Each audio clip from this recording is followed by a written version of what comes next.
ഈശോ മിശിഹായ്ക്ക് സ്തുതിയായിരിക്കട്ടെ. ഈശോ മിശിഹായിൽ സ്നേഹിക്കപ്പെടുന്ന മാതാപിതാക്കളെ, സഹോദരങ്ങളെ, ദൈവം നമ്മൾക്കായി ഒരുക്കിയ ഈ പ്രഭാതത്തെ ഓർത്ത് ദൈവത്തിന് നന്ദി പറയാം. അനേകരിൽ നിന്ന് ദൈവം നമ്മളെ സംരക്ഷിച്ച് ഇന്നും ജീവൻ നൽകി പരിപാലിക്കുന്നു. മിക്ക പ്രവാചകന്റെ പുസ്തകത്തിലൂടെ ദൈവം നമ്മളോട് ചില ഉപദേശങ്ങൾ നൽകുകയാണ്. 7-ാം അധ്യായം 5-ാം തിരുവചനം മുതൽ നാം വായിച്ചു തുടങ്ങുമ്പോൾ ഇപ്രകാരം കാണുന്നുണ്ട്: നിങ്ങൾ അയൽക്കാരനിൽ വിശ്വാസം അർപ്പിക്കരുത്, ഉറ്റവനിൽ ആശ്രയം അർപ്പിക്കുകയും വരുത്.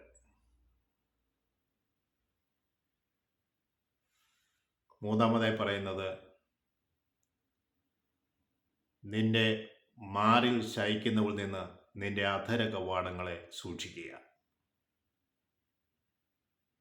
ഒന്ന്, നിന്റെ അയൽക്കാരനിൽ നീ ആശ്രയം അർപ്പിക്കരുത്. 2, ഉറ്റവനിൽ നീ ആശ്രയിക്കരുത്. ഒന്നാമതായി പറയുന്നത് അയൽക്കാരെ നീ വിശ്വാസം അർപ്പിക്കരുത്. രണ്ടാമത് പറയുന്നതിന് ഉറ്റവനിൽ നീ ആശ്രയം വയ്ക്കരുത്. മൂന്നാമത് പറയുന്നത് നിന്റെ മാറോട് ചേർന്ന് കിടക്കുന്നവളിൽ നിന്ന് നിന്റെ അധര കവാടത്തെ സൂക്ഷിക്കുക.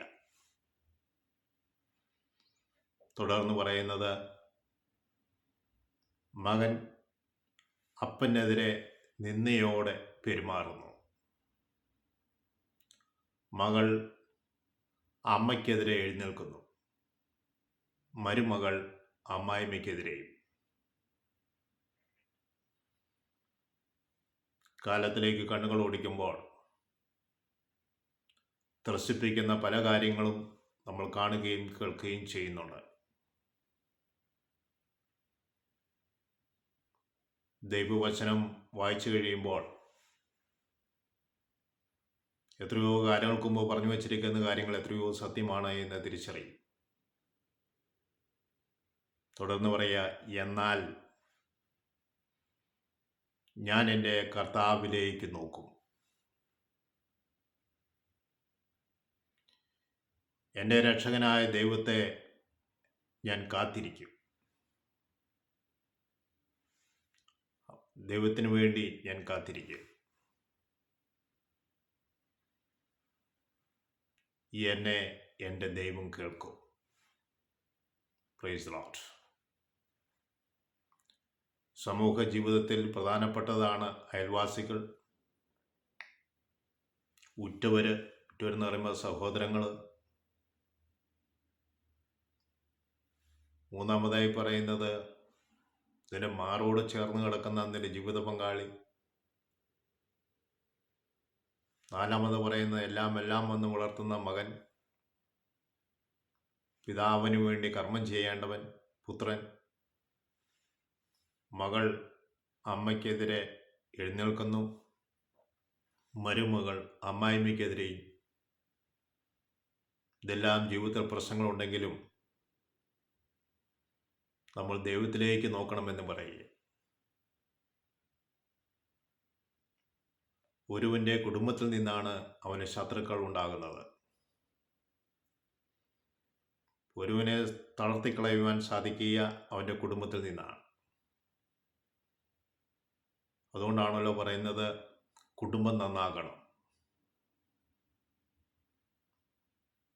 ഒരു പ്രസ്ഥാനത്തെയോ ഒരു വ്യക്തിയെയോ ഒരു കുടുംബത്തെയോ തകർക്കുവാൻ പുറത്തുനിന്ന് ആർക്കും സാധ്യമല്ല. ഉള്ളിലുള്ളവർക്ക് മാത്രമേ നമ്മൾ തകർക്കാൻ സാധിക്കുകയുള്ളൂ. പല നീതിന്യായ വ്യവസ്ഥകൾ സംസാരിക്കുന്നവരൊക്കെ ഈ ബൈബിളിൻ്റെ അടിസ്ഥാനമാണ് പറയുക. നിന്റെ ശത്രു നിന്റെ കുടുംബത്തിൽ നിന്നാണ്, നീ നിൽക്കുന്ന പ്രസ്ഥാനത്തിൽ നിന്നാണ്, നീ നിൽക്കുന്ന രാഷ്ട്രീയത്തിൽ നിന്നാണ്, രാഷ്ട്രീയ പ്രസ്ഥാനത്തിൽ നിന്നാണ്. നീ എവിടെ ആയിരിക്കുന്നുവോ അവിടെയുള്ളവരാണ് നിനക്ക് ശത്രുക്കളായിട്ട് വരിക. സ്നേഹമുള്ളവരെ, ശത്രുവിലേക്കല്ല നീ നോക്കേണ്ടത്. തിരുവചനം നമ്മൾ സൂചിപ്പിക്കുന്നത്, ഞാൻ എൻ്റെ കർത്താവിലേക്ക് നോക്കും. എന്നെ രക്ഷിച്ച ദൈവത്തിന് വേണ്ടി ഞാൻ കാത്തിരിക്കും. അവിടുന്ന് എന്നെ കേൾക്കും. അതാണ് നമ്മുടെ പ്രതീക്ഷ, നമ്മുടെ പ്രത്യാശ, അതാണ് നമ്മുടെ വിശ്വാസം. സ്നേഹമുള്ളവരെ, ദൈവത്തിൽ ആശ്രയിച്ച് മുന്നേറാനുള്ള കരുത്തിനായി നമുക്ക് പ്രാർത്ഥിക്കാം. ദൈവം നമ്മളെ അവരെയും അനുഗ്രഹിക്കട്ടെ എന്ന് പ്രാർത്ഥിക്കുന്നു. Praise the Lord.